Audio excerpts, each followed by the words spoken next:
Olá, irmãos, graça e paz de Jesus, muito bom dia a todos. Que o Senhor abençoe-nos nesta aula. Meus irmãos, chegamos aqui na nossa penúltima aula do nosso cronograma de escola dominical deste ano. Pastor Gustavo vai ministrar a última aula.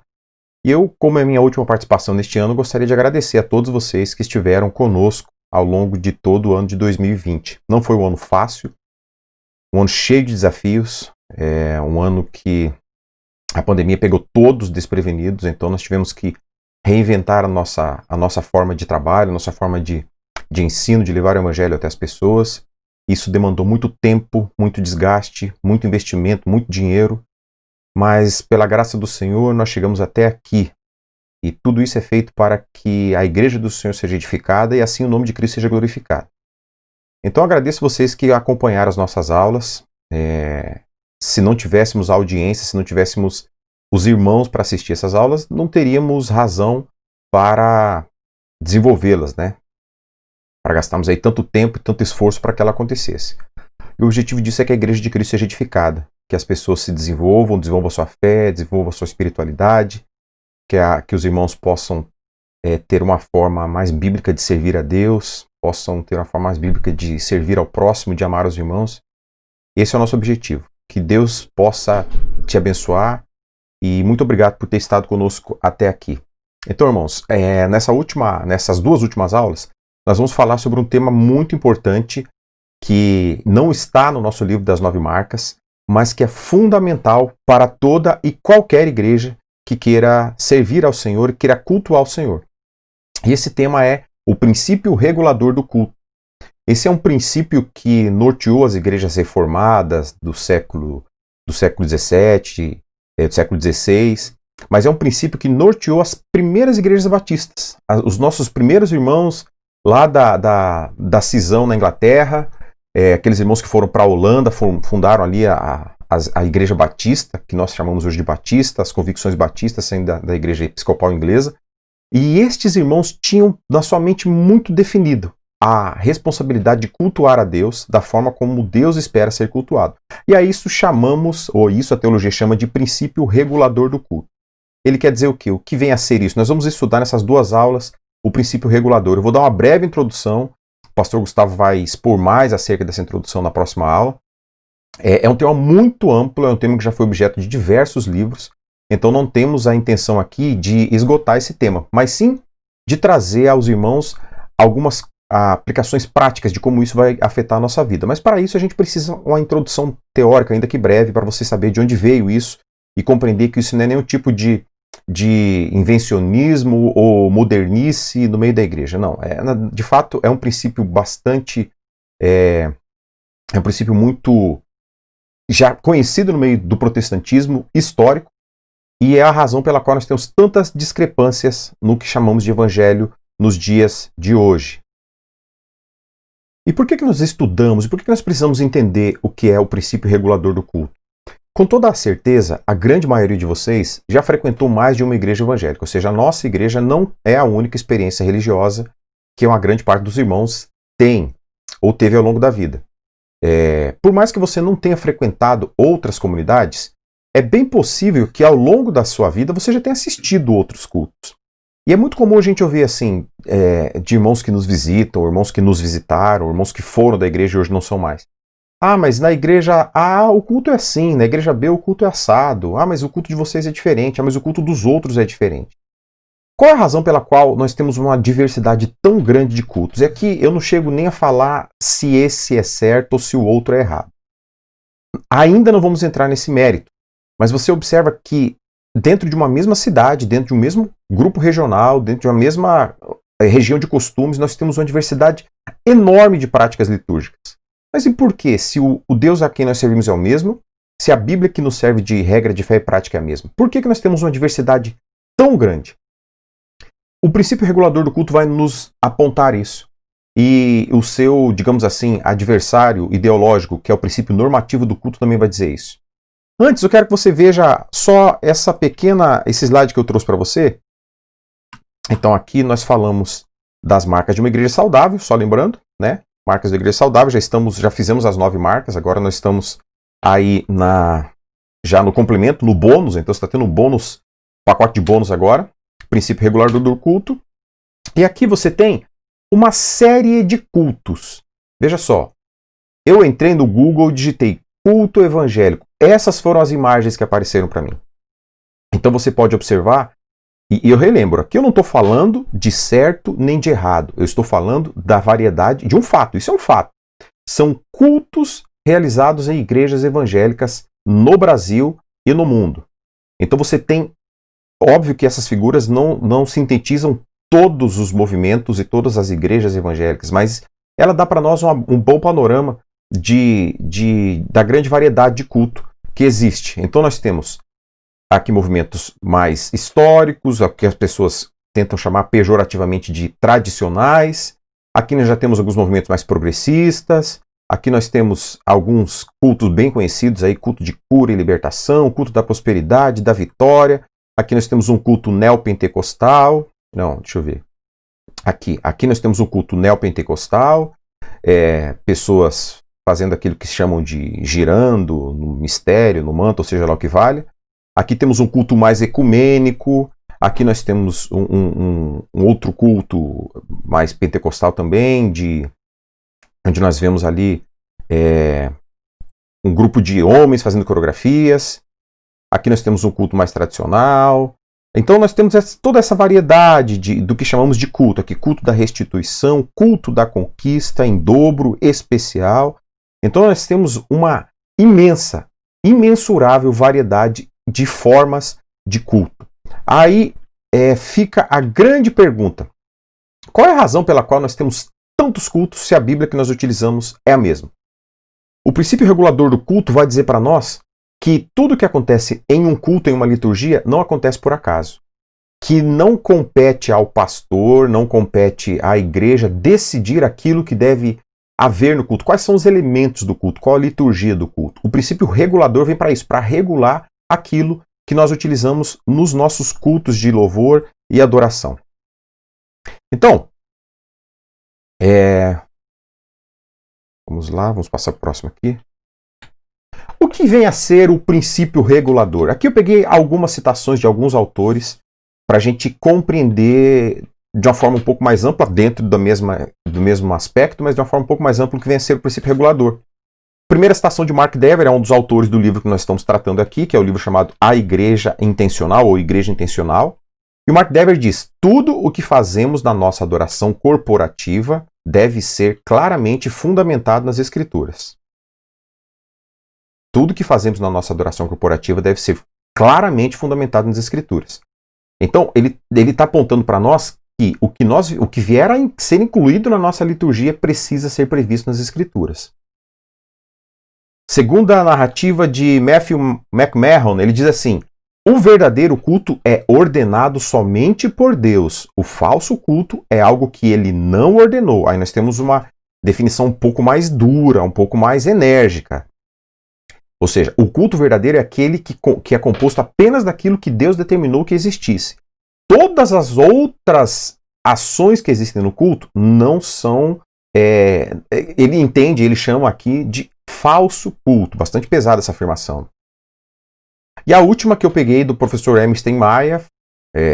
Emerson Maia é bastante conhecido, foi um professor de seminário, professor do pastor Gustavo, do Jossi também, se não me engano. E ele diz assim: na verdade, o culto cristão não é uma ação humana, mas sim uma resposta. É uma atitude responsiva à ação de Deus que primeiro veio ao homem, revelando-se e capacitando-o a responder-lhe. Então a gente observa que nessas três definições, o culto é algo que é estabelecido por Deus. Os elementos do culto são elementos estabelecidos por Deus. Por quê? Porque é assim que Deus deseja ser adorado. E não de acordo com as nossas intenções, não de acordo com aquilo que nós achamos que deve existir. Até porque quando a gente pensa em nossas intenções e o que nós achamos que deve existir, nós vamos estar pensando de uma variedade imensa de pessoas e de cabeças, cada uma achando uma coisa.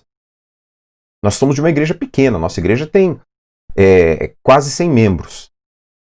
Se for pensar nos membros ativos, a gente vai baixar para umas 60, 50 pessoas, dentro da média do Brasil. Mas se cada uma dessas pessoas fosse indagada acerca do que acredita ser o culto, ou seja, se você recebesse uma fichinha na porta da igreja e dissesse para você, se inscreva como deve ser o culto, nós teríamos as mais variadas alternativas de culto possível. É por isso que tanto Mark Dever, como Matthew McMahon, quanto Hermes Maia caminham na mesma toada, dizendo que o culto corporativo deve ser claramente fundamentado nas Escrituras, o verdadeiro culto é ordenado por Deus e que o culto verdadeiro, como ele diz ali, o Hermes Maia, na verdade o culto cristão é uma ação humana, não é uma ação humana, mas sim uma resposta. Sendo uma resposta, nós não respondemos ou não devemos responder diferente do que nos foi perguntado. A nossa resposta é uma atitude responsiva à ação de Deus. É de acordo com a ação de Deus, parte dela e volta para ela. Que primeiro veio ao homem. Então nós temos a primeira ação aí, é de Deus vindo ao homem, revelando-se e capacitando-o a responder-lhe.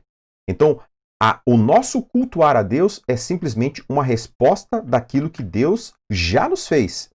Essa é a razão pela qual nós devemos entender que este é o culto. Mas veja só, não temos aqui simplesmente uma interpretação, não é nada novo, como eu já disse, não é uma nova interpretação bíblica. Isso é histórico. Os nossos irmãos batistas, de onde nós nos originamos e onde nós devemos estar sempre atentos aos primeiros pensamentos. Por quê? Porque eles são melhores que os nossos? Não, mas porque eles, sem menor sombra de dúvida, eram muito mais piedosos, muito mais focados nas Escrituras, muito menos ação humana e pensamentos modernos humanos. O que nós tendemos a fazer hoje? Nós tendemos a incluir os nossos pensamentos modernos em todos os movimentos, em todos os cultos. Tem igrejas que têm dentro da sua liturgia momentos em que visem agradar os diversos grupos da igreja. Tem um momento que vai agradar o grupo de crianças, de adolescentes, de jovens, o grupo dos idosos, os grupos dos mais tradicionais, dos mais ecléticos, dos mais reformados. Então, cria-se dentro do chamado culto ao Senhor, cultos às pessoas, para que as pessoas ali se agradem. Então, os nossos primeiros irmãos, os nossos fundadores batistas tinham um entendimento muito claro do que é o culto ao Senhor. E isso eles estabeleceram na Confissão de Fé Batista, deixa eu achar aqui, na Confissão de Fé Batista de 1689, segunda Confissão Batista, a Confissão de Londres. A primeira foi em 1677, a segunda em 1689. E o que diz o texto da Confissão? Diz assim: a luz da natureza mostra que existe um Deus que tem senhorio e soberania sobre tudo, que ele é justo, bom e faz bem a todos, e portanto deve ser temido, amado, louvado, invocado, crido e servido com todo o coração, com toda a alma e com toda a força. Mas o modo aceitável de adorar o verdadeiro Deus é instituído por ele mesmo, e não limitado à sua própria vontade. E não limitado por sua própria vontade revelada.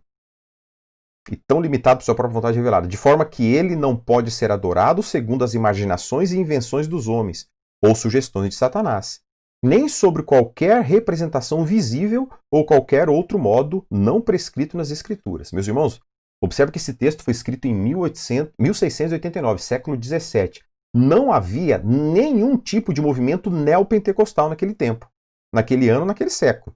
Nós viemos a ter isso nos últimos 100 anos. Isso é uma invenção moderna. Mas lá, aqueles irmãos que fundaram a primeira igreja chamada Igreja Batista, o primeiro movimento batista, eles já entendiam que, a segunda parte, mas o modo aceitável de adorar o verdadeiro Deus é instituído por ele mesmo e tão limitado por sua própria vontade revelada, de forma que ele não pode ser adorado segundo as imaginações e invenções dos homens ou sugestões de Satanás, nem sobre qualquer representação visível ou qualquer outro modo não prescrito nas Escrituras Sagradas. Qual é a realidade? Por que nós temos tantos tipos de cultos hoje? Primeiro, porque muitas pessoas não compreenderam que o culto é para Deus. E sendo o culto para Deus, ele deve acontecer da forma como Deus exige que ele aconteça. Essa semana nós fomos minha esposa foi comprar um presente para minha sobrinha. Para a nossa sobrinha mais velha, que está fazendo 18 anos agora. E ela comprou um tecido para fazer um vestido. E quando ela foi entregar esse vestido, ela falou assim: poxa, mas eu acho que ela não vai gostar. Porque ela gosta de vestido diferente, mais assim, mais assado. E eu comprei um diferente. Ou seja, ela comprou de acordo com o seu gosto para presentear uma outra pessoa e, por alguma razão, naquele momento não atentou para o gosto daquela pessoa que seria presenteada. Isso acontece muito nos nossos cultos, ou no nosso entendimento de culto. A gente entende que talvez a melhor forma de nós cultuarmos a Deus é da forma que está no nosso coração. Então a gente acha que Deus se agradará daquilo que está no nosso coração. E aí a gente prepara as mais variadas coisas. Se você for procurar na internet, você vai encontrar pessoas andando de skate na igreja para cultuar a Deus, pessoas fazendo coreografias das mais diversas, imagináveis, ousadas e sensuais possíveis para agradar a Deus, homens fazendo coreografias das formas mais estranhas possíveis para agradar a Deus, pessoas descendo no teto com uma corda para cultuar a Deus. São o quê? São invencionices, são questões que passam pela mente humana e essa mente humana que é profundamente ligada à sua realidade, à sua regionalidade, entende que se fazer isso a Deus irá agradá-lo. Meus irmãos, a forma como Deus deseja ser agradado foi instituída na sua palavra e na sua vontade revelada na palavra do Senhor. Nós não temos essa liberdade de construir nenhum tipo de outro elemento no nosso culto. E quando eu estou falando aqui culto, eu estou falando do nosso culto comunitário, do nosso culto público. Obviamente que qualquer um de nós, na nossa casa, no nosso culto individual, no nosso culto pessoal, temos a liberdade de cultuar a Deus. Observe, sempre mantendo aquilo que o Senhor estabeleceu na sua palavra. Porque senão a gente não vai estar agradando de fato o coração de Deus. A gente vai estar agradando a nossa expectativa de agradar a Deus, mas não de fato agradando a Deus. Então vamos lá? A adoração é o propósito da redenção. Antes de falar de adoração, antes da gente prosseguir mais profundamente na adoração, a gente cria um mito na nossa mente, isso nos foi ensinado e a gente passa isso sem compreender, de que o mito é de que no nosso culto público, existe um momento de adorar a Deus e existe um momento que não é o momento de adorar a Deus. Qual é o momento de adorar a Deus? O momento de cantar. Então a gente entende que a hora que a gente está cantando é a hora que a gente está adorando a Deus e depois a gente está ouvindo a palavra. Muitas vezes a gente coloca a palavra de Deus acima de outros momentos de culto. Por óbvio, o momento da proclamação é o momento mais respeitoso do culto, o momento que a gente deve devotar toda a nossa atenção, que nada deve nos desconcentrar. Mas todos os elementos de culto são adoração a Deus. Sendo assim, nós adoramos a Deus quando nós estamos cantando, nós adoramos a Deus quando nós estamos comungando com os nossos irmãos, adoramos a Deus quando estamos ceando, adoramos ao Senhor quando estamos ouvindo a palavra. É por isso que nós insistimos que quando o irmão que está conduzindo o culto saúda a igreja com a paz do Senhor e dá o início ao culto, aquele é o momento da adoração. Ali se inicia a nossa adoração corporativa. É por isso que é muito perigoso quando a gente desconsidera esse fato. E aí a gente observa, por exemplo, no momento em que o irmão está fazendo a abertura do culto, os irmãos continuam se abraçando. O irmão sai da primeira, da segunda, terceira fileira para ir lá no fundo dar um abraço no irmão que está chegando na igreja. Meus irmãos, o momento de adoração corporativa, o foco, o centro, o personagem principal, o protagonista é Deus. Nenhuma outra pessoa é tão importante quanto Deus, nem um visitante que você está levando na igreja, nem o seu pai, a sua mãe. Cristo é a figura principal. Sendo assim, dentre todos, seja o professor, seja o diácono, seja o tesoureiro, seja o pastor, seja quem quer que seja, o momento em que o culto iniciou, todos devem prostrar-se diante do Deus vivo e verdadeiro que está ali para ser cultuado. Ninguém é autorizado a fazer qualquer outra coisa que não seja cultuar a Deus.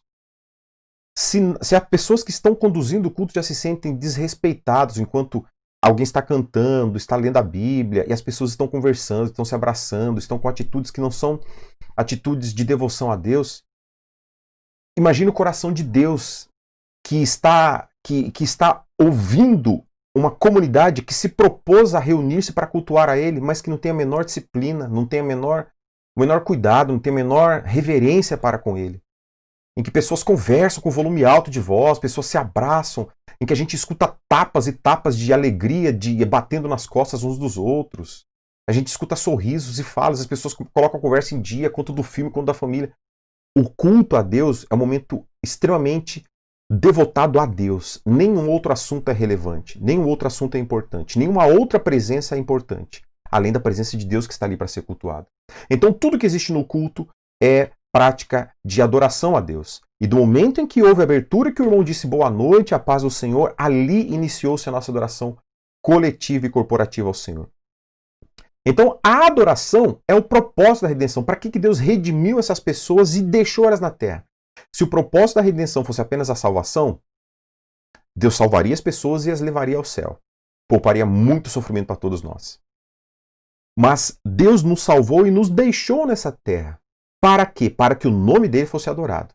Essa é a razão, para que o nome dele fosse adorado. Qualquer outra coisa que a gente for pensar vai entrar na adoração a Deus. Ah, não, ele nos deixou aqui para que a gente possa pregar o evangelho a outras pessoas. De fato, pregando o evangelho às outras pessoas, nós estamos adorando a Deus. Levando a salvação de Cristo a outros, nós estamos adorando a Deus. Ensinando a outros, nós estamos adorando a Deus. Ou seja, adoração é o propósito da redenção. Aqui nós vamos narrar alguns textos bem rápido, porque o meu foco é a segunda parte. Isso aqui faz parte apenas de uma breve introdução que será complementada pelo pastor na próxima aula. Então, em Êxodo, a adoração corporativa é apresentada como propósito da redenção. O capítulo 3 de Êxodo, quase que inteiro, vai mostrar isso para nós. Eu pincelei alguns versículos. Veja só.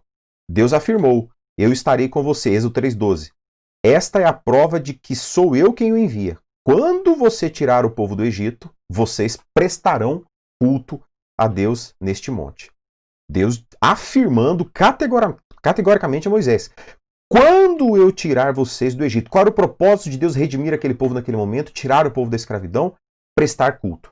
Então, quando eu tirar vocês do Egito, me prestarão culto neste monte. E os versículos seguem. A repetição até lá, por volta do capítulo 19, vai ser toda essa narrativa.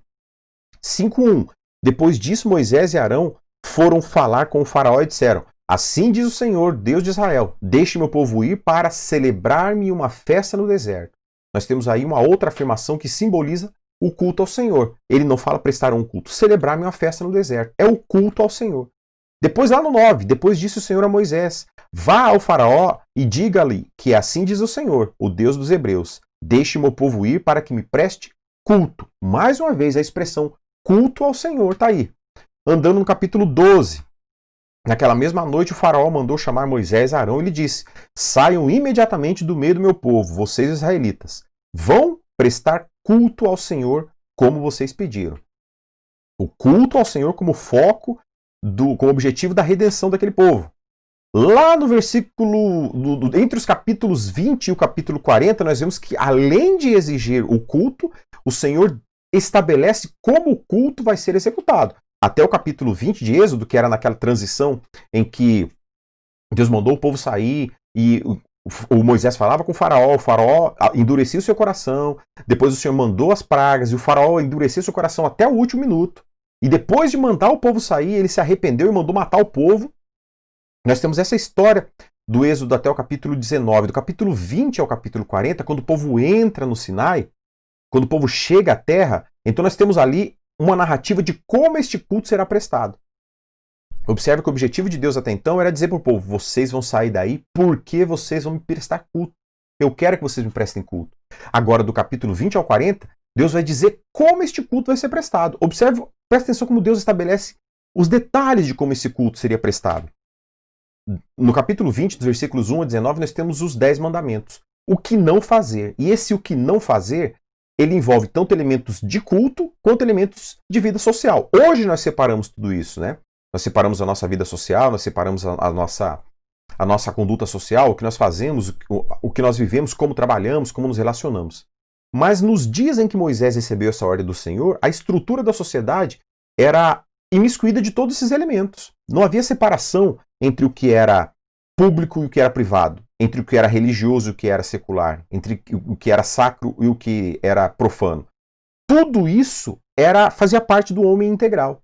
Então todos os mandamentos se aplicam tanto à vida social quanto à vida religiosa.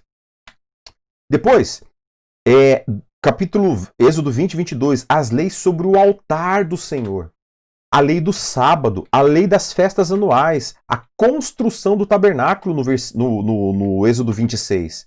Aí nós temos, meus irmãos, uma definição bastante clara, de como Deus é perfeccionista nos mínimos detalhes. Deus escolheu os detalhes dos elementos que iriam ornamentar o seu templo. Arão, Moisés, não tinham a liberdade de fazer a Arca da Aliança da forma como eles quisessem. Talvez o pensamento arquitetônico de Moisés fosse talvez Moisés não concordasse com a arca naquele formato, talvez uma arca redonda fosse mais bonita, talvez não concordasse com o formato do tabernáculo, talvez o tabernáculo mais Oscar Niemeyer fosse mais bonito. Mas Deus estabeleceu e disse: é assim que será, e é assim que eu quero ser adorado. E eles seguiram, e Deus apenas se agradou da adoração daquele povo porque ela seguiu, ou melhor, quando Deus se agradou da adoração daquele povo foi porque ela seguiu o rito estabelecido pelo próprio Deus e não o rito estabelecido por eles. Ou seja, Deus escolheu o lugar, Deus escolheu o tempo. Deixa eu voltar aqui, cadê? Aqui. Deus escolheu o lugar, Deus escolheu o tempo, Deus escolheu a forma e Deus escolheu, inclusive, os utensílios que seriam utilizados na sua adoração. Nada disso veio simplesmente da intenção ou do coração daqueles homens, mas do que Deus havia estabelecido. Então, a adoração é o propósito da redenção. No Antigo Testamento, a gente vê que nós vemos a importância que Deus dava para a maneira como as pessoas o adoravam. Ou seja, Deus não deixou o povo solto e falou: adorem-me como vocês quiserem, como os seus corações mandarem. Mas adorem-me como eu exijo ser adorado. Olha só, Êxodo 20:12, um dos exemplos dos mandamentos. Não farás para ti nenhum ídolo, nenhuma imagem de qualquer coisa no céu, na terra ou nas águas debaixo da terra. Quando o Senhor disse isso a Moisés, que era para ele retransmitir ao povo, ele disse: não farás imagem nenhuma de coisa no céu, na terra ou nas águas debaixo da terra. Ele estava incluindo a ele estava incluindo-se nessa afirmação. Não me adorem no formato de imagem, não construam imagens para me adorar. Observe que é profundo, Deus está falando que não era para adorar nenhum tipo de ser existente, dos visíveis, dos materiais. Mas também não era para adorar nem ele numa forma de ídolo. Deus se incluiu nesse impedimento de que o povo não adorassem a ele na forma de ídolo. Deus estabeleceu como ele vai ser adorado e a forma como ele vai ser adorado. Êxodo 32, 7 e 8. Então disse o Senhor a Moisés: desça, porque o meu povo, o seu povo, não é nem mais o meu, é o seu povo que você tirou do Egito, corrompeu-se.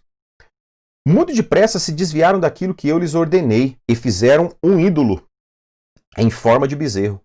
Curvaram-se diante dele, ofereceram-lhe sacrifícios e disseram: eis aí, ó Israel, os seus deuses que tiraram vocês do Egito. O Senhor havia acabado de dar essa ordem para Moisés e o povo se corrompeu. O povo fez para eles um ídolo de ouro e passou a adorar esse bezerro. Então nós vemos que a tendência natural de toda a criação é corromper o método de adoração estabelecido por Deus, a forma de adoração estabelecida por Deus. Por quê? Porque a fé nos é muito dificultosa. A gente acredita mais no que a gente vê do que naquilo que a gente deve fazer. É por isso que muitos de nós, muitos mesmo, são facilmente corrompidos por ditos milagres. Facilmente corrompidos por ditos milagres. Em um ambiente onde você ouve a pregação do Evangelho, mas você não vê com os seus olhos fatos miraculosos acontecendo, são facilmente substituídos por lugares onde o Evangelho não é pregado, mas que por supostos milagres acontecerem, serem a referência de que Deus está ali. Isso é um perigo. Isso é um perigo. Porque a própria palavra de Deus diz que antecedendo a segunda vinda de Cristo, aqueles milagres que acontecerão, a vinda da besta, o homem da iniquidade, o anticristo, as duas testemunhas. A Bíblia diz que o próprio anticristo vai produzir milagres. E para aqueles que adoram milagres, vão ter aí alguém muito forte para seguir. Então é por isso que é muito importante que a Igreja de Cristo esteja atenta ao que de fato é o Evangelho. Se é um Evangelho fundamentado nos milagres, no que os olhos veem, ou se é um Evangelho fundamentado na palavra do Senhor, sendo que Deus ainda faz milagres. Deus, não as pessoas. Bom, prosseguindo. Adoração é o propósito da redenção. Ou seja, não devemos adorá-lo da maneira que nos pareça correta. Não é o que eu sinto, não é a minha forma de ver o mundo. Olha só, o que nós entendemos da coisa faz parte da nossa leitura do mundo. Se eu vejo Deus de uma forma, eu vou querer cultuá-lo daquela forma, da forma como que eu vi, da forma como eu construí na minha mente, da forma como aquilo fez sentido para mim. Não é isso que Deus está desejando e esperando de nós, e sim que a nossa adoração venha dele. Não devemos adorá-lo da maneira que nos pareça correta. Devemos adorá-lo nos seus termos, da maneira como ele revelou. Cito aqui no final mais um texto do McMahon. Parece que um dos obstáculos de ordem intelectual que impede os homens de aceitarem o princípio regulador do culto é que este envolve a ideia de que a igreja e seu culto foram ordenados de maneira diferente do restante da vida.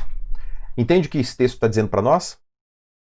O que o McMahon está dizendo é que uma grande dificuldade das pessoas aceitarem o princípio regulador do culto, ou seja, aceitar essa ideia de que nós só podemos fazer e utilizar no culto ao Senhor aquilo que Deus estabeleceu que seja utilizado como culto, é porque no restante da nossa vida nós não temos isso.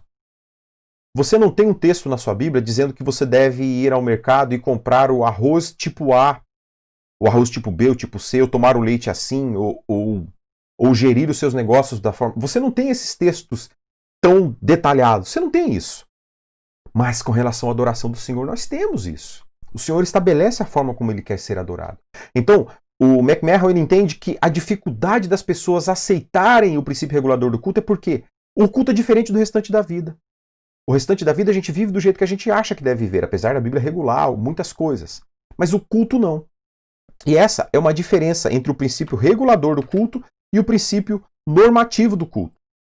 Enquanto o princípio regulador do culto estabelece que o culto do Senhor é estabelecido na sua palavra e nós não devemos fazer nada além do que a Bíblia autorize, o princípio normativo entende que nada do que a Bíblia proíbe é impedido de usar. Ou seja, nós podemos fazer tudo aquilo que a Bíblia não proíbe.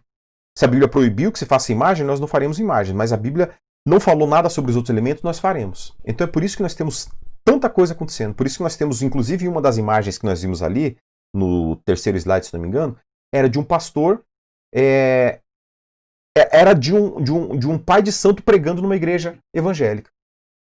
Por quê? Porque pareceu a ideia daquele pastor de que essa seria uma forma de adorar a Deus. Entende por que nós temos essas grandes dificuldades? Pois bem, no Novo Testamento, caminhando um pouco mais ligeiro, no Novo Testamento nós temos deuses, ou seja, nós temos Cristo estabelecendo a forma como ele, mostrando que ele se importa com a forma como ele é adorado. Lembra aquele texto em que Jesus encontra a mulher samaritana? Ele diz assim: creia em mim, mulher, está próxima a hora em que vocês não adorarão o Pai nem neste monte, nem em Jerusalém. Vocês, samaritanos, adoram o que não conhecem. Nós adoramos o que conhecemos, pois a salvação vem dos judeus. Aqui Jesus está pregando para ela. No entanto, está chegando a hora, e de fato já chegou, em que os verdadeiros adoradores adorarão ao Pai em espírito e em verdade. Então aqui Jesus já estabeleceu como adorar ao Pai. Nada daquela ideia que os samaritanos tinham de adorar a Deus no Monte Gerizim, com o seu calendário, com suas festas, nada disso. Jesus está falando que os verdadeiros adoradores adorarão em espírito e em verdade. Significa duas coisas. A primeira é que existem falsos adoradores. Esses falsos adoradores têm os seus métodos de adoração, que são falsos, e adoram um Deus que não conhecem. Foi o que Jesus disse a ela no começo. Vocês adoram um Deus que vocês não conhecem. E o segundo é que os adoradores do Senhor o adoram primeiramente em espírito. Significa que a adoração é algo que não é apenas elemento externo, não é apenas o que eu faço, mas é apenas aquilo que eu sou. Começa com aquilo que eu sou. Aquilo que ninguém me vê fazendo. Aquilo que ninguém vê a atitude física e corporal sendo externalizada da minha vida. É aquilo que está dentro. E em verdade. Ele não é falso. Ele é verdadeiro. Porque ele é a um Deus verdadeiro da forma verdadeira estabelecida por esse Deus. São estes os adoradores que o Pai procura. Deus é espírito e é necessário que os seus adoradores o adorem em espírito e em verdade. Esse texto está lá em João 4, 19 e 24. Os samaritanos adoravam a sua perspectiva de Deus e não o próprio Deus. Isso é um perigo, porque a gente muitas vezes adora aquilo que nós acreditamos ser Deus e não aquilo que de fato é Deus. A sinceridade era necessária, mas não suficiente. Aquela mulher era sincera de coração. Ela acreditava que ao fazer a sua adoração no Monte Gerizim, respeitando o calendário de festas, respeitando a dieta, respeitando os animais que não poderiam ser comidos, ela estava adorando a Deus. Mas a sinceridade não é tudo. A sinceridade não é tudo na adoração ao Senhor, sem o respeito aos princípios. É por isso que muitas vezes a gente escuta aquelas frases assim: ah, mas ele teve boa intenção, ah, ele está pregando heresia, mas ele está tendo a boa intenção. A sinceridade do coração e a boa intenção não salva ninguém, não transforma a vida de ninguém, apenas nos engana. E por final, a adoração é regulada pela revelação. Que revelação? Pela revelação de Deus na sua palavra. O que regula a adoração que nós vamos oferecer a Deus, seja a nossa adoração individual, seja a nossa adoração coletiva, é aquilo que está prescrito nas Escrituras Sagradas. E nada lhe pode ser acrescentada e nada lhe pode ser removida. Ainda no Novo Testamento, nós temos Paulo falando acerca do culto. Ele fala em diversas ocasiões, mas eu peguei apenas uma delas para a gente ter noção de que o culto tem essa regulação vinda do Senhor e que não pode ser estabelecida por nós. Quando Paulo escreve a igreja de Corinto, uma igreja bastante problemática, uma igreja grande, com uma variedade imensa de dons, pessoas muito capacitadas, mas uma igreja bastante problemática, porque as pessoas não sabiam lidar com a fé e nem sabiam lidar com o dom. Então, na primeira carta de Paulo aos Coríntios, capítulo 14, a gente tem aquele episódio de muitas pessoas falando em línguas no culto, e que o culto ficava bagunçado, ficava uma bagunça, pessoas profetizando, outras falando em línguas. E eu não vou entrar no mérito do que era o falar em línguas, porque não é o ponto. O fato é a organização do culto e como ele transcorre.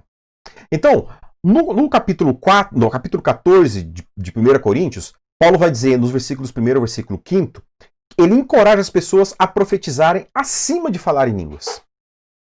Ele entende que o dom de profecia, também não vou entrar na questão do que é o dom de profecia, já falamos várias vezes na escola dominical e no culto, mas peço que vocês voltem lá, inclusive lá no estudo de dons que nós tivemos uma vez no retiro, apesar que isso não está gravado, mas as aulas Somos Todos Teólogos, a gente tem alguma coisa sobre esses dons aí.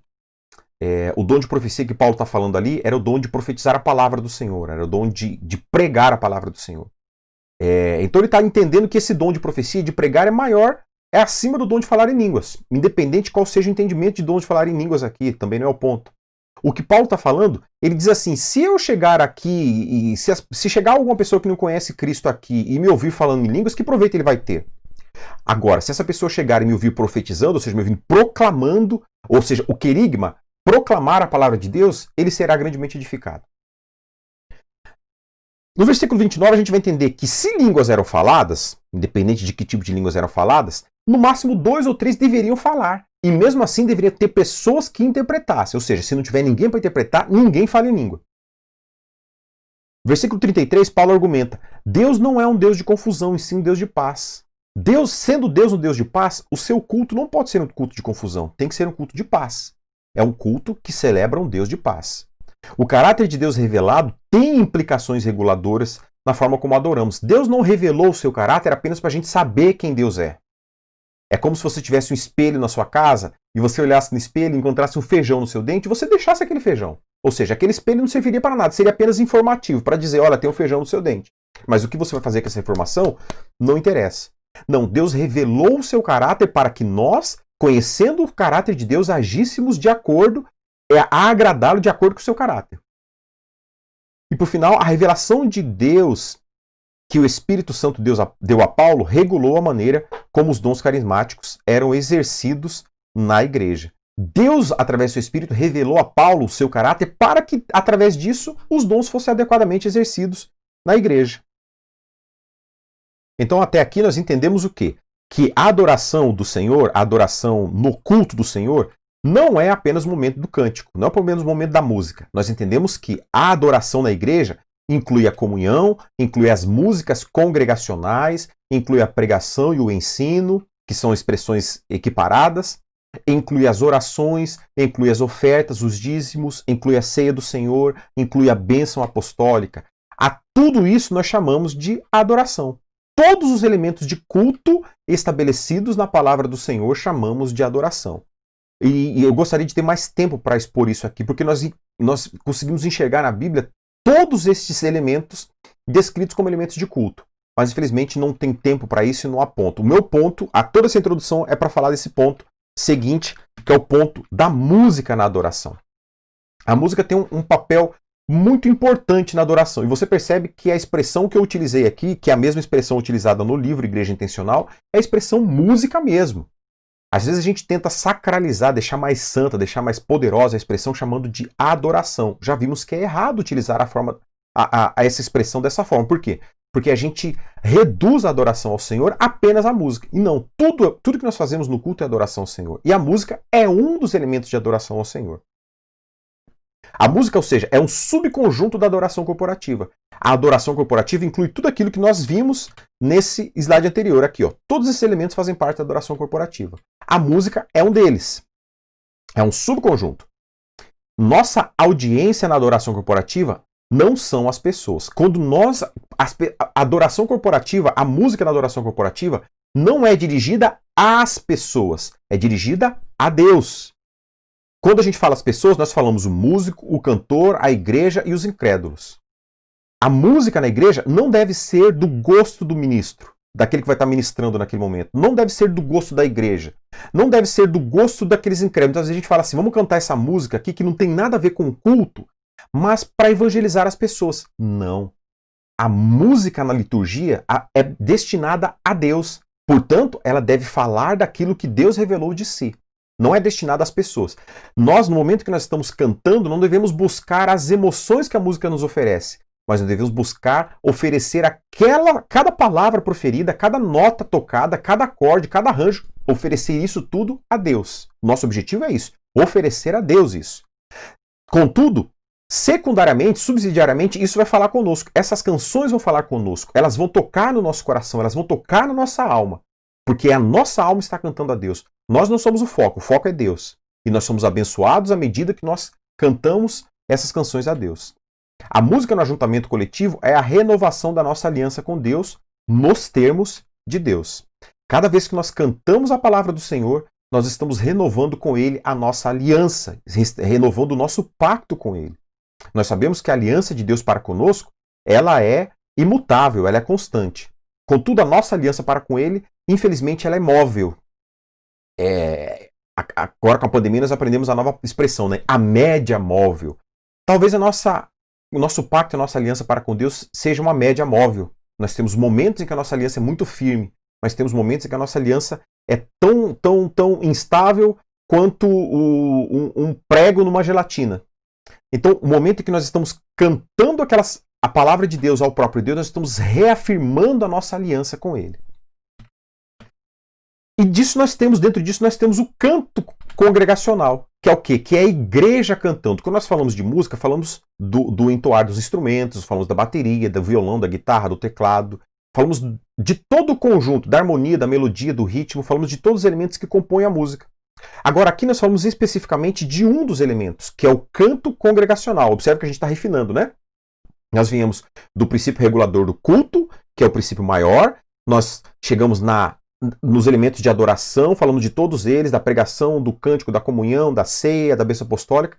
Nós refinamos para a música, que é esse conjunto inteiro de sons emitidos e palavras, e ritmos, e acordes, e melodias.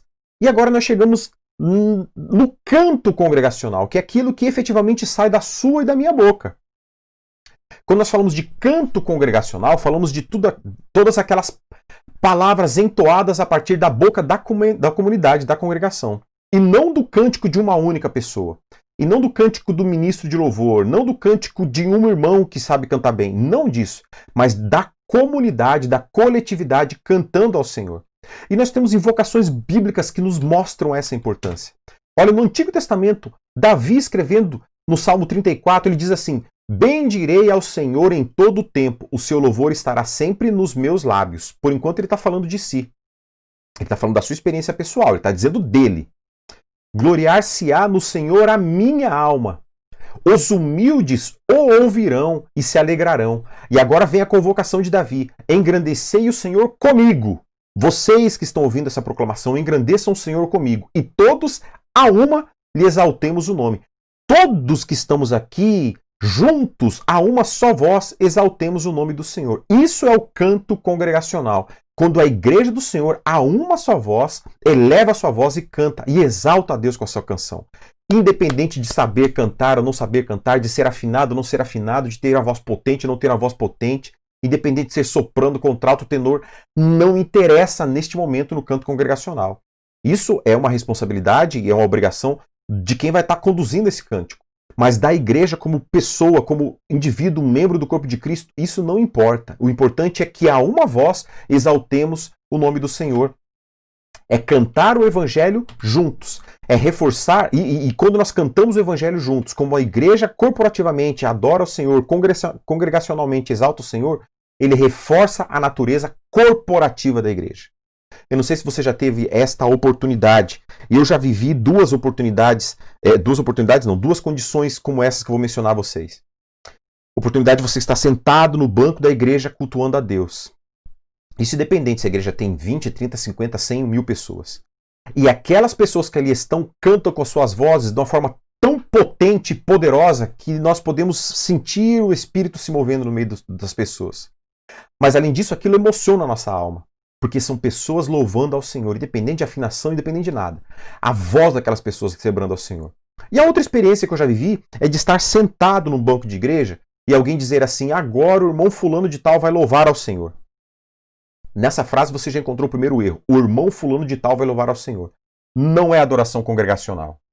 Não é adoração. Por mais que aquela música que o irmão fulano de tal vai cantar, vai emocionar, vai falar no seu coração, vai te fazer chorar, não é adoração ao Senhor. É uma adoração individual, privada, e talvez você tenha sido tocado, mas o Espírito de Deus e Deus não foi exaltado e adorado comunitariamente, congregacionalmente, como deve acontecer nos cultos.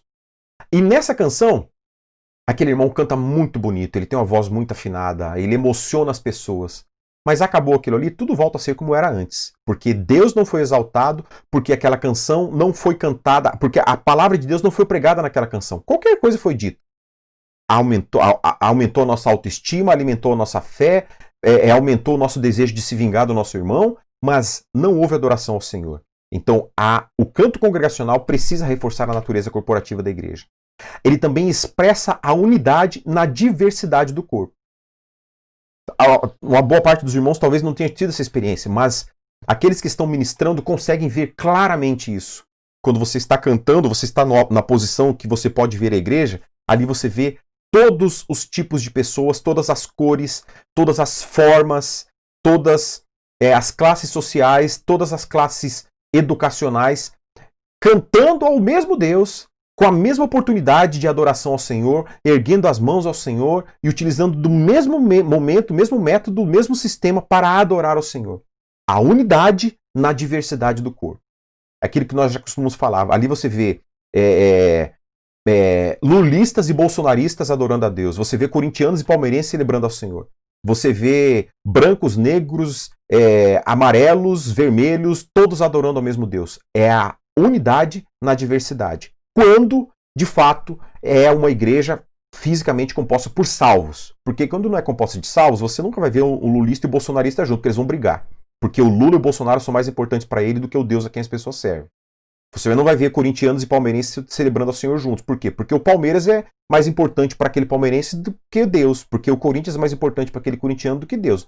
Então aqui nós estamos falando de cristãos convertidos e salvos por Jesus. Não pessoas que vão à igreja, mas não são salvos por Jesus. Que a política é melhor, que o time é melhor, que qualquer coisa é melhor que Deus. Não são esses. Estamos falando de salvos em Cristo Jesus. Então, a estes salvos em Cristo Jesus, o canto congregacional expressa a unidade e a diversidade do corpo. Além disso, o canto congregacional, ele encoraja pela palavra. Quando a palavra de Deus é pregada, e ela é cantada, e ela chega aos nossos ouvidos, logo ela encontra o lugar chave na nossa mente. É aquela fechadura que só vai encontrar a sua chave para ser aberta. Quando a palavra de Deus é cantada, ela encontra um conjunto de sentidos na nossa mente, ela acalenta a nossa alma, e nós somos encorajados pela palavra de Deus. Qual que é a diferença de ser encorajados pela palavra de Deus e encorajados por músicas motivacionais? Que a música motivacional tem o seu prazo de validade. Quando terminar o culto, aquela música motivacional acabou. Ou seja, ela pode até durar até o dia seguinte. Mas no primeiro obstáculo que você encontrar no dia seguinte, essa música congregacional não vai mais ter efeito na sua vida. Diferente da palavra de Deus. Que no momento da adversidade, aquela música que é fundamentada na palavra, vai te trazer coragem, porque você sabe que ela não tem prazo de validade, porque é Deus quem a disse. E sendo que Deus a tenha dito, ela vai ter validade para toda a eternidade. Porque passarão os céus e a terra, mas a palavra do Senhor não passará. Então o encorajamento pela palavra, ela reforça a natureza participativa. Cada pessoa tem a sua participação neste canto congregacional. Cada voz é importante para celebrar o nome do Senhor. E Paulo reforça isso. Essa natureza participativa, essa natureza ativa Romanos 12:1. Portanto, irmãos, rogo-vos pelas misericórdias de Deus que se ofereçam em sacrifício vivo, santo e agradável a Deus, que é o culto racional de vocês. Significa que a participação de cada pessoa deve ser ativa no canto congregacional. É por isso que as pessoas não devem ficar quietinhas e não abrir a sua boca nesse momento. Faz parte da adoração, faz parte do cultuar a Deus, e esse culto é ativo. Observe que Paulo diga, se ofereçam. Isso exige de nós uma participação ativa, oferece de nós uma ação ativa, e não apenas reativa, não apenas passiva, mas ativa, oferecer-se, dar o passo de adorar o nome do Senhor, de cultuar a Deus com o seu cântico. Ele deve ser público e não privativo. Observe, o que quer dizer público e não privativo? Trata-se daquele momento em que nós fechamos os olhos para cultuar ao Senhor, para cantar ao Senhor. Ninguém em sã consciência vai dizer para você cantar de olho aberto. Existem alguns movimentos, até o pastor Gustavo, a gente já deu algumas risadas sobre isso. Tem alguns irmãos que acham que devem orar de olhos abertos. Então, no momento que as pessoas estão orando, o irmão está lá andando, orando. Por que a gente fecha o olho? Porque é mais santo? Não. Porque a pessoa minimamente normal não consegue se concentrar falando com uma pessoa e olhando para outra pessoa. Simplesmente isso, não é espiritual, não é mais ou menos espiritual, é apenas focar naquilo que a gente tem a fazer. Quando a gente traz isso para o cântico, quando a gente canta com os olhos fechados, isso pode simbolizar muitas coisas. Inclusive, a privacidade na adoração. Não é isso que o líder de louvor deve incentivar, não é isso que a Bíblia nos incentiva, a privacidade da adoração. A adoração deve ser pública. E quando nós fechamos os nossos olhos, nós devemos compreender que esse ato de fechar os olhos para cultuar a Deus, ele pode servir para a gente buscar uma intimidade emocional na comunhão corporativa. Você continua adorando corporativamente, com todos, mas naquele momento você precisa de uma intimidade mais emocional e mais próxima do Senhor. Naquele momento você precisa daquilo. Então você quer dirigir ao Senhor as suas emoções também, dirigir ao Senhor as suas canções. Não tem como dizer que a música congregacional não vai ser emocional, emotiva. Óbvio que a música tem essa propriedade emocional, mas ela não pode ser privativa, ela tem que ser comunitária. Ou seja, você fecha os olhos para uma busca de intimidade emocional dentro dessa comunidade, dessa comunhão corporativa. Ou para você assimilar mais amplamente o som da canção, muitas vezes você quer fechar os olhos para se concentrar naquela letra, entender o que você está falando, entender o que você está cantando, entender um pouco mais, sentir um pouco mais a profundidade daquele piano, daquele teclado, daquele som. Isso é saudável. Concentrar-se na mensagem. Agora, você não deve fechar os olhos, ou fechar os olhos não devem servir para nos isolarmos do restante da igreja. Sabe aquele negócio de que, não, eu fechei meus olhos agora, eu não quero saber de mais ninguém, eu não quero agora que... Eu quero somente adorar o meu Senhor. Não pode ser exclusivamente isso. Deve haver a intenção de cultuar ao Senhor com intensividade, mas não excluir da comunidade. Deve buscar, não deve servir a buscar desfrutar uma experiência emocional privativa. Não deve ser isso. Não deve ser privativo. Você talvez já tenha visto aqueles momentos em que algum ministro de louvor, no meio da adoração, a pessoa passa a chorar, passa a fazer a sua oração pessoal e passa, muitas vezes, confessar os seus pecados pessoais diante da comunidade. Isso não é privativo, não é momento de adoração privativa, porque a adoração é comunitária. A intenção talvez seja boa, mas a sabedoria na aplicação não foi, porque aquilo não está conduzindo a comunidade a adorar a Deus. Aquilo está fazendo parte do seu culto pessoal e individual. Então a gente precisa saber diferenciar isso. E devemos devemos experimentar a adoração individual, porém pública. A nossa adoração é do meu coração ao Senhor, mas é feito junto com os meus irmãos. Ela é pública. A experiência genuína de adoração congregacional ocorre entre irmãos adoradores. É aí que ocorre essa experiência de comunitariamente celebrarmos ao Senhor. Entre irmãos que adoram o nome do Senhor junto. Caminhando um pouco mais. O canto congregacional, a gente já entendeu como é o canto congregacional. As pessoas cantando ao Senhor, celebrando juntos ao Senhor. Mas ele não é de qualquer forma. O canto congregacional não pode ser nem todo canto cantado na igreja ele é congregacional. Nem toda música entoada na igreja ela serve ao Senhor. Então a gente precisa observar algumas coisas. Ele deve ser teologicamente rico. Lá vem com essa conversa de teologia de novo. Eu acho que a gente já superou essa fase de que a teologia é algo que esfria o crente. Você já sabe que não é. Você sabe que quando nós caminhamos naquilo que a Bíblia nos ensina e que a teologia nos ajuda a explicar, nós caminhamos no caminho de bênção do Senhor. Então, as músicas que entoamos devem ser teologicamente ricas. elas devem ter um conteúdo bíblico e teológico profundo. Não apenas... Por que a gente fala teologicamente rico? Porque tem muita gente que pega um versículo bíblico e escreve uma música achando que aquilo está sendo um elemento de adoração a Deus, mas ele não entendeu nada do que aquele versículo diz. E daqui a pouco a gente vai ver alguns exemplos disso. A teologia nos ajuda a compreender o que a Bíblia está dizendo. Ah, Cassandra, mas aí tem o Espírito Santo, babimimi. Gente, não caiam nessa conversa. É óbvio que o Espírito Santo é o nosso maior ajudador na interpretação das Escrituras, mas o Espírito Santo de Deus nos dá ferramentas para que isso aconteça. Talvez a gente possa compreender isso da mesma forma como o médico age para curar a nossa doença. Ah, não é apenas pela fé que você é curado, mas a gente busca o médico. E o Espírito Santo, através daquele médico, nos orienta e nos ajuda a curar as nossas doenças.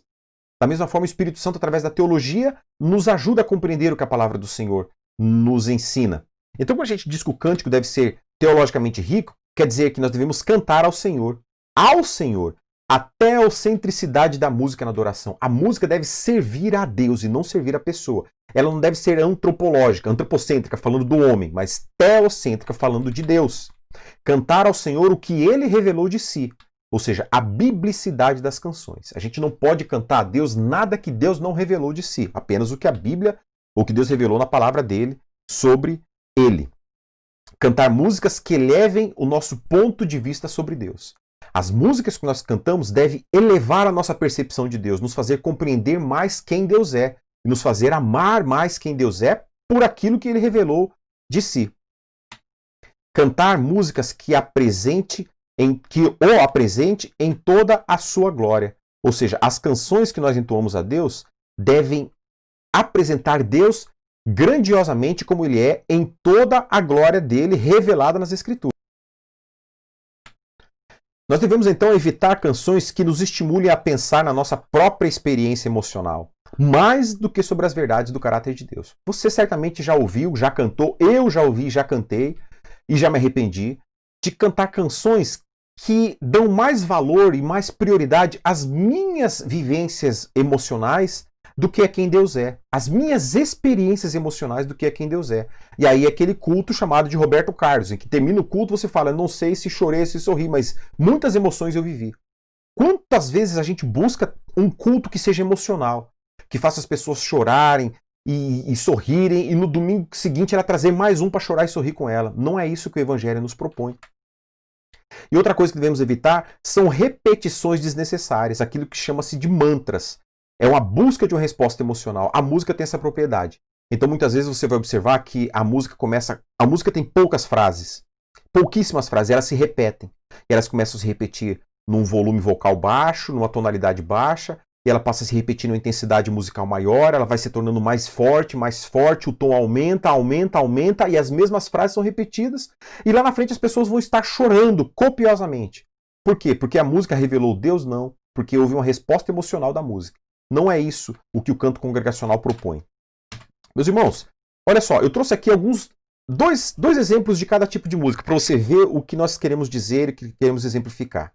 O primeiro exemplo é daquilo que nós não devemos cantar nas nossas comunidades, que você não deve cantar nem sozinho na sua casa.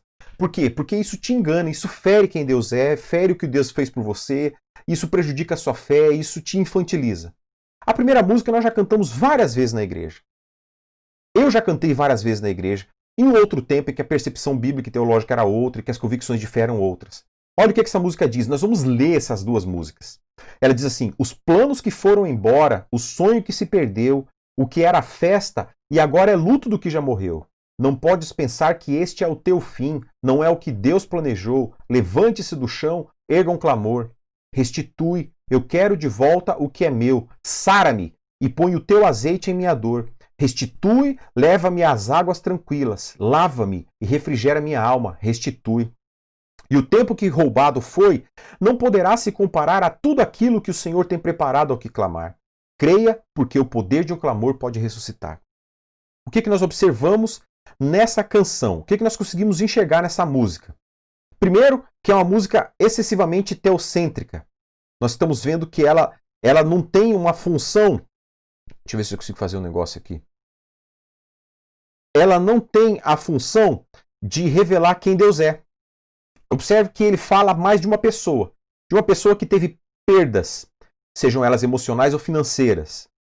Essa pessoa que teve perda está buscando algo em Deus, ele está buscando a restituição de Deus nesses ambientes emocional ou financeiro. Então ele fala do sonho que foi perdido. Ele fala aqui de o sonho que se perdeu. Ele fala de um momento de alegria que se foi, agora tudo que era festa agora é luto, ou seja, só sobrou lembranças de algo que um dia foi bom. Mas que você não pode pensar que esse é o seu fim, ou seja, a antropocentricidade, está falando de você. Não pode pensar que é o teu fim, não é o que Deus... A única expressão que a gente ouve de Deus aqui é essa, né? Mas é relacionada a você. Não é o que Deus planejou para você. Aqui, não é o que Deus planejou. Levante-se do chão. Saia desse lugar que você está pelas suas forças. Levante-se, ou seja, motivacional. Levante-se, erga um clamor ao Senhor. E aí ele vem com as expressões mais complicadas. Restitui. Eu quero de volta o que é meu. Pressupõe que você tinha direito a alguma propriedade, a algo que era teu e que lhe foi tirado. Restitui, leva-me a águas tranquilas, lava-me, refrigera minha alma, restitui. Depois ele vai, o tempo que foi roubado não vai se comparar àquilo que o Senhor tem preparado, a tudo aquilo que o Senhor tem preparado ao que clamar. Veja quão grandes dificuldades bíblicas e teológicas nós temos nessa canção.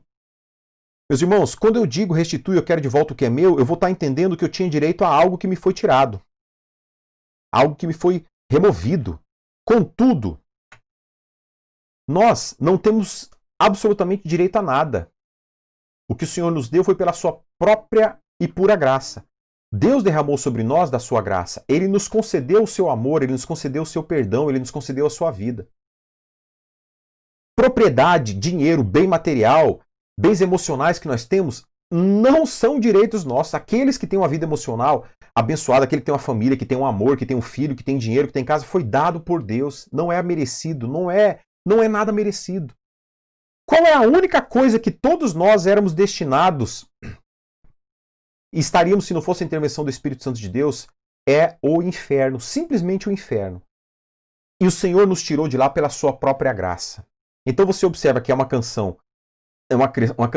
antropocêntrica, que o homem é o centro de todas as coisas, que não há louvor a Deus, que não há adoração ao nome do Senhor, que é apenas um anseio do homem pelo homem, de ser e de ter e de possuir e de existir. Então a gente observa que o elemento de adoração a Deus por quem ele é, pelo que a palavra do Senhor revelou dele ser, não existe. Mas são músicas que quando nós cantávamos, elas nos deixavam muito empolgadas. Ela nos levantava do lugar onde nós estávamos. A gente acreditava que estava vivendo um vale, ela nos colocava para cima. Emocionalmente, ele era muito boa. Mas espiritualmente, ela não tem uma relevância cultual ao Senhor. E a outra música que eu trouxe aqui para a gente pensar um pouquinho, já passou bastante da nossa aula, mas eu queria pensar com vocês essa outra música. Talvez você não tenha cantado ela ainda, eu espero que não. Eu, para a glória do meu Deus, nunca cantei. Espero que, se você cantou, peça perdão a Deus aí, que dá tempo ainda. Se não cantou, não faça isso. Olha só o que diz essa música. O agir de Deus é lindo na vida de quem é fiel. No começo, a música é muito longa, tá? Eu resumi, eu cortei alguns pedaços. Ela é muito longa porque ela é uma história. No começo tem provas amargas, mas no final ela tem sabor de mel. Você é um escolhido e a tua história não acaba aqui. Você pode estar chorando, mas amanhã você irá sorrir. Quem te viu passar na prova e não te ajudou, quando ver você na bênção, vão se arrepender. Presumo que ela queria colocar vai se arrepender, mas, enfim. Vai estar entre a plateia e você no palco. Vai olhar e ver Jesus brilhando em você. Quem sabe no teu pensamento você vai dizer, meu Deus, como vale a pena a gente ser fiel. Na verdade, a minha prova tinha gosto amargo, mas a minha vitória tem sabor de mel. Primeiro vamos dar uma olhada rapidinha nos elementos antropocêntricos dessa música. O agir de Deus é lindo, mas onde? Não é em todo lugar. É na vida de quem é fiel, o homem. No começo tem provas amargas, mas no final tem sabor de mel. Você é um escolhido. A tua história não acaba aqui. Você pode estar chorando agora, mas amanhã você irá sorrir. Quem te viu passar na prova e não te ajudou, quando ver quem? Você na bênção, vão se arrepender. Vai estar na plateia e você no palco. Vai olhar e ver Jesus brilhando em você. Por que eu marquei ver Jesus se não é a primeira análise não é antropocêntrica? Sim, mas ele não vai ver Jesus na sua glória e majestade. Ele vai ver Jesus brilhando em você. O foco é você. Quem sabe no teu pensamento você vai dizer: meu Deus, como vale a pena a gente ser fiel. Uma autoproclamação da sua própria glória, né? Uma autoglória. Como vale a pena eu ser fiel. Na verdade, a minha prova tinha um gosto amargo, mas a minha vitória hoje tem sabor de mel. Nós temos inúmeros elementos antropocêntricos que falam das pessoas e que não falam nada absolutamente de Deus, que não revelam a glória, nem a majestade, nem o poder de Deus, mas revela a pessoa, quem ela é, como ela é, e, enfim. Segundo elemento, a biblicidade da canção. Onde nós temos visto elementos bíblicos nessa música? Qual é o versículo ou a mensagem teológica que ela passa para você? Biblicamente, nenhuma. Absolutamente nenhum. A gente tem uma mensagem antropocêntrica, autorrecompensatória, ou seja, da glória própria. O agir de Deus é lindo na vida de quem é fiel. Se você é fiel, o agir de Deus vai ser lindo na sua vida. Se você não é, não. Biblicamente, nós vemos o contrário disso. Nós vemos o agir de Deus lindo e poderoso na vida de pessoas fiéis, mas que não tem nenhum tipo de prosperidade na sua alma. Aliás, os 12 grandes discípulos de Cristo, os 12 grandes apóstolos, foram todos mortos de forma miserável, de forma cruel, de forma tortuosa, de forma que ninguém seria considerado digno de morrer. Eles eram fiéis a Deus. E a vitória deles não teve sabor de mel, teve um sabor amargo. A sua morte foi dolorosa. A recompensa da glória de Deus estabelecida na vida deles que foi grandiosa. Foi quando eles se encontraram com seu Salvador. Mas toda a sua vida nessa terra foi dolorosa. Foi de sofrimento, foi de dor. Não houve recompensa física aqui. Eles não chegaram no palco e as pessoas que o apedrejaram viram Cristo brilhando neles. Eles não subiram no palco, eles não foram contemplados por ninguém. Quando nós falamos de adorar a Deus, essas expressões vingativas que tem aqui, vai estar na plateia e você no palco, vai ver Jesus brilhando em você. É uma vingança gospel, uma vingança onde estabelece que aquelas pessoas que talvez te criticaram, talvez te admoestaram, talvez te disciplinaram, e a disciplina bíblica nunca é vista de uma forma abençoada por aquele que sofre, né? Essas pessoas vão ver você e vão ter inveja de você. Essas expressões não são bíblicas. Isso aqui não revela quem Deus é. Não revela quem Cristo é. Não, de forma nenhuma. São canções, e a exemplo dessas canções você vai encontrar milhares. Sabe aquele mercado que se chama gospel? Ele vai estar minado de canções desse tipo. Ele vai estar cheio de músicas desse tipo. Milhares. Talvez você tenha no CD do teu carro, talvez no seu MP3, talvez no seu Spotify, esteja carregado de canções antropocêntricas que promovem essas mensagens de edificação pessoal e que mostram quão grande você é, mas que não revelam nada acerca de quem Jesus Cristo é. Talvez ele fale bem na sua alma, mas não revelam quem Deus é e não adorem o nome do Senhor. Agora, outros dois tipos de canções que são canções que de fato mostram a grandeza de Deus e que devem ser entoadas coletivamente, congregacionalmente. A primeira delas é bem conhecida de vocês. Ao Único, uma canção escrita por Bené Gomes. E essa canção ela foi escrita com base nos textos que nós temos em Apocalipse, especial no capítulo 4. Ele diz assim: ao único que é digno de receber a honra, a glória, a força e o poder. Ao Rei eterno e imortal, invisível, mas real, a Ele ministramos o louvor. Coroamos a Ti, ó Rei Jesus, adoramos o Teu nome, nos rendemos aos Teus pés, entregamos todo o nosso ser a Ti. Aqui nós conseguimos ver todos esses elementos que nós pensamos na outra canção. Nós vamos ver aqui os elementos antropocêntricos, onde que esse texto fala da gente. Ele fala, as únicas ocasiões em que ele remete a pessoa ao agente que está cantando, é empurrando ele a Deus. Ele diz, ao único que é digno de receber a honra, a glória, a força invisível, a ele ministramos, observa ali, ó, ministramos o louvor. Nós ministramos o louvor, mas não está falando de nós, está apontando para Cristo. Coroamos a Ti, ó Rei Jesus. Mais uma vez, as pessoas entoando a Cristo essa homenagem. Coroamos a Ti, ó Rei Jesus. Adoramos o Teu nome, nos rendemos aos Teus pés e entregamos todo o nosso ser a Ti. Diferente daquela primeira canção que diz assim, restitui, eu quero de volta o que é meu. Aqui ele está dizendo, entregamos a Ti todo o nosso ser. Observe que é uma canção que fala de Deus para Deus, é bíblica, fundamentada em Apocalipse, ela é teocêntrica porque Cristo é o centro de todas as coisas, mas mesmo assim é uma canção que, embora você não cante, só o fato de ler essa canção já me trouxe emoção ao coração. Talvez você não precisa nem cantar, mas você lê essa poesia bíblica teocêntrica, voltada a Cristo, que coloca Deus no centro de todas as coisas, ela já move o teu coração a adorar ao Senhor. A outra canção que eu trouxe como exemplo aqui É a canção chamada Alfa e Ômega, de Asaf Borba, canção muito antiga, lá dos anos 80. Ela também é fundamentada em Apocalipse, e aqui o Asaf usou vários textos de Apocalipse para falar dessa canção. Ele fala lá do capítulo 1, versículo 8, 1, 11, 21, 21, 6, 22, 13. Então, o Asaf foi muito bíblico e teológico nessa canção. Então ele diz: tu que estás assentado no trono, sempre reinando, soberano. Olha que teologia profunda dessa questão. Esse Deus está sempre no trono e ele é soberano. Anjos cantando, a visão de João no Apocalipse, homens louvando, Deus reunindo o seu povo. Ó Alfa, Ômega, Cristo, Filho, vem, ó vem Senhor Jesus. Ansioso espera a tua volta, o grande dia em que tu virás. Então subiremos, contigo estaremos, para todo sempre. Aleluia. Maranata, Cristo, Filho. A gente não precisou cantar essa música para o nosso coração se emocionar diante de Deus, o nosso coração glorificar a Deus. Mais uma vez, vamos olhar os elementos antropocêntricos da Bíblia, dessa música. Onde que essa música fala de nós? Ela vai falar de nós aqui, ó. Na primeira parte ele fala da visão de João do Apocalipse. Aí aqui onde ele vai falar de nós. Ansioso espero a tua volta. Mas observa que quando ele está falando do agente que está cantando, ele não está falando de nada em benefício dele. Ele está falando do anseio deste homem em relação à volta de Cristo, em encontrar com o Senhor. É o grande dia em que tu virá. Então subiremos, mais uma vez, a segunda expressão onde fala das pessoas, onde fala do agente. Subiremos, mas não individualmente. Subiremos nós, igreja do Senhor.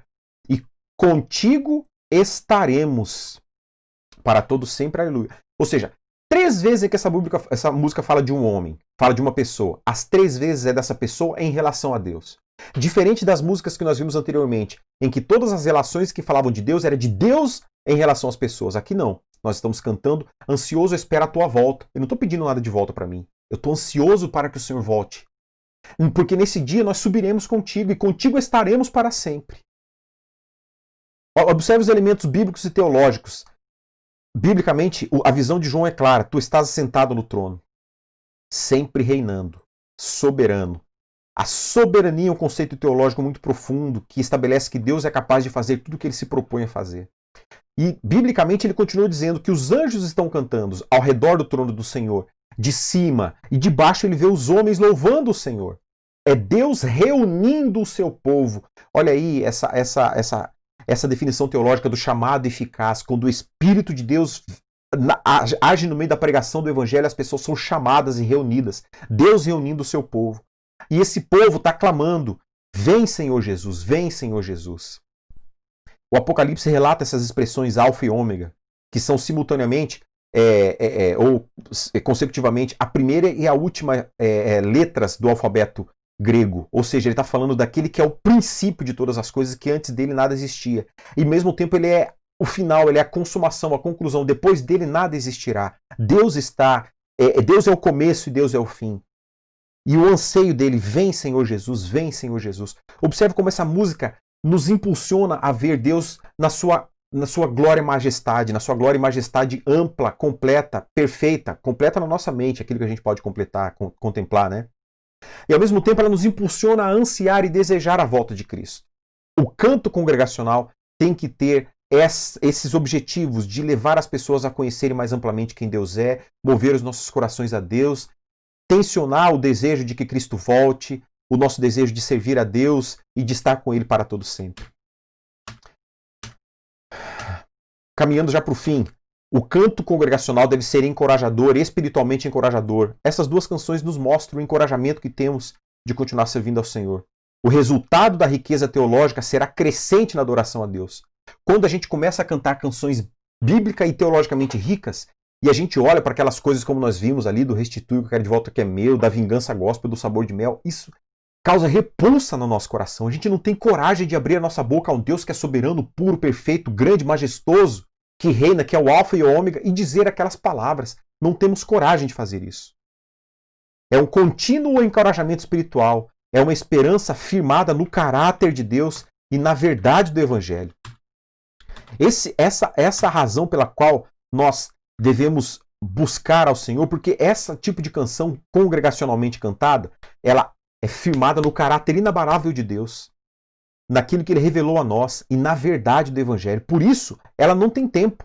Observe que são canções dos anos 80, mas que continuam falando no nosso coração, e cada vez que a gente canta é como se estivéssemos cantando a primeira vez, porque elas ganham nuances e tons, e a multiforme graça se revela de uma forma grandiosa nessas canções, e nós vemos elas de uma forma diferente cada vez que cantamos. É uma forma de expressar de modo audível a unidade da igreja. Audível, a gente vai cantar, a nossa boca vai proclamar e os nossos ouvidos vão ouvir a unidade da igreja. Ao mesmo tempo, é um encorajamento para a nossa alma. Ao cantar essas canções, a gente não precisa de nenhum tipo de movimento motivacional externo para nos motivar. Essas canções por si, elas encorajam a nossa alma a progredir, a continuar, a caminhar, a avançar com o reino de Deus. Porque este é o objetivo de canções congregacionais, do canto congregacional. Meus queridos, então, tudo isso que nós entendemos e compreendemos até agora é para que o nome de Cristo seja glorificado. O princípio regulador do culto tem como objetivo organizar os elementos de culto e fazer com que a igreja do Senhor, uniformemente, de modo unido, de forma ordeira, celebre a Deus, que Cristo volte ao centro de todos os movimentos de culto, que Cristo volte ao centro da liturgia e que Deus seja glorificado. Que Deus te abençoe, que no nosso culto, logo mais às 7 horas, Cristo seja glorificado, nós possamos cantar a Ele canções que o celebre, que o coloque no centro, que dê a Ele o louvor que lhe é devido, e que você junto, seja na igreja ou seja na sua casa, possa abrir a sua boca e cultuar ao Senhor para o louvor da glória dele. Deus te abençoe e nos encontramos logo mais para a glória de Jesus. Amém? Um abraço a todos. Tchau.